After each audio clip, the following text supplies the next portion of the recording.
We have first this evening with us Mr. KJ Alphonse, the Union Tourism Minister, joining us on the program. Mr. Alphonse, how would you describe the way this has gone for the BJP today? Are you disappointed deeply?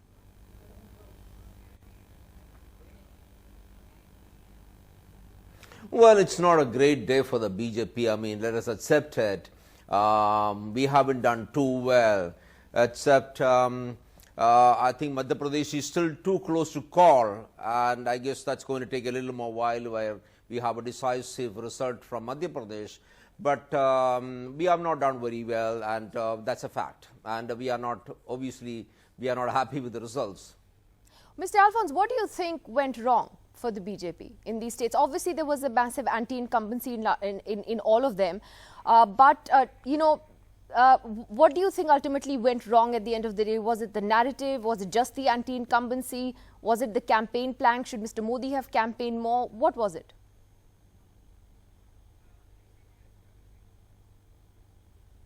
I think, Nidhi, we just go back to the drawing board and we will see where we lost out, because this is something which our party does very effectively.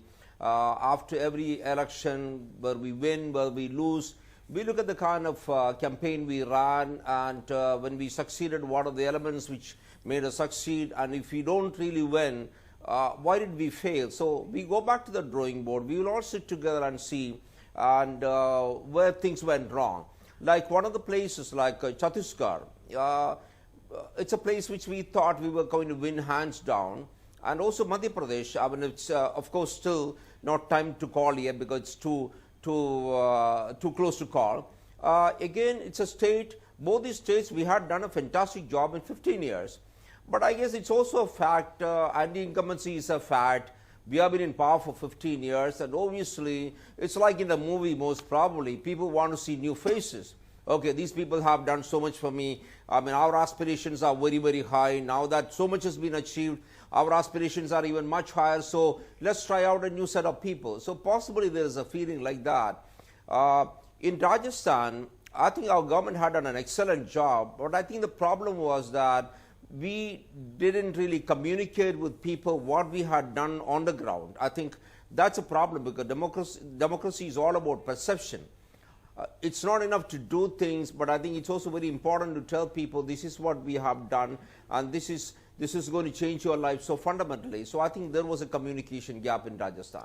Well, that's interesting you say that, because one does get the sense that if there is one thing the BJP is actually very good at, it is communication and sort of dealing with how it is perceived. But, how do you think this could impact the party as you go into the Lok Sabha elections? Because here we are just about 6 months away from the general election. These are very crucial states in the Hindi heartland. They will, contribute to a significant number of seats as well. Would you say that the party really needs to also go back to the drawing board on as it prepares for the Lok Sabha then?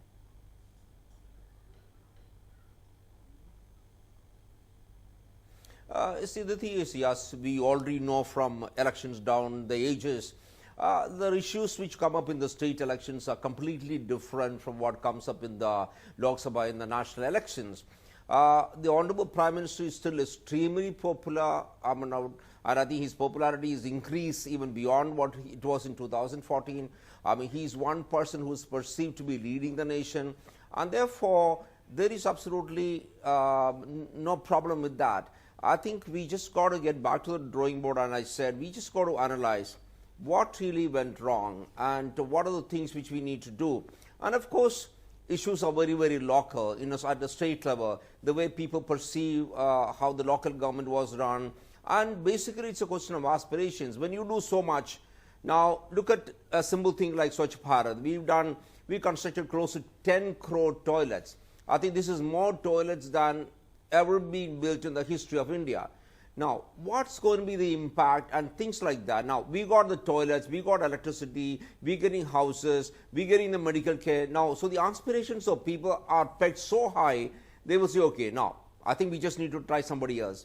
So we got to work on these issues. Sure, but when you say, Mr. Alphonse, that Mr. Modi is even more popular today than he was when he was elected as Prime Minister, Are you saying then that the responsibility of these election defeats does not rest at his doorstep? That it's only rests at the doorsteps of Raman Singh, Shivraj Chauhan and Vasundhara Raje?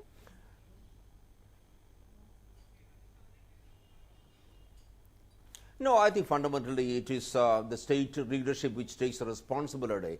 The person who was leading the state and the state cabinet and the party there. I mean, if you look at these elections, the Honorable Prime Minister had basically left it to the state leaders and state chief ministers to run their own campaign. So it was very much their own campaign, and therefore I think the buck stops there. I mean, it's the state leadership and the chief minister and the party there. Obviously, they take the responsibility.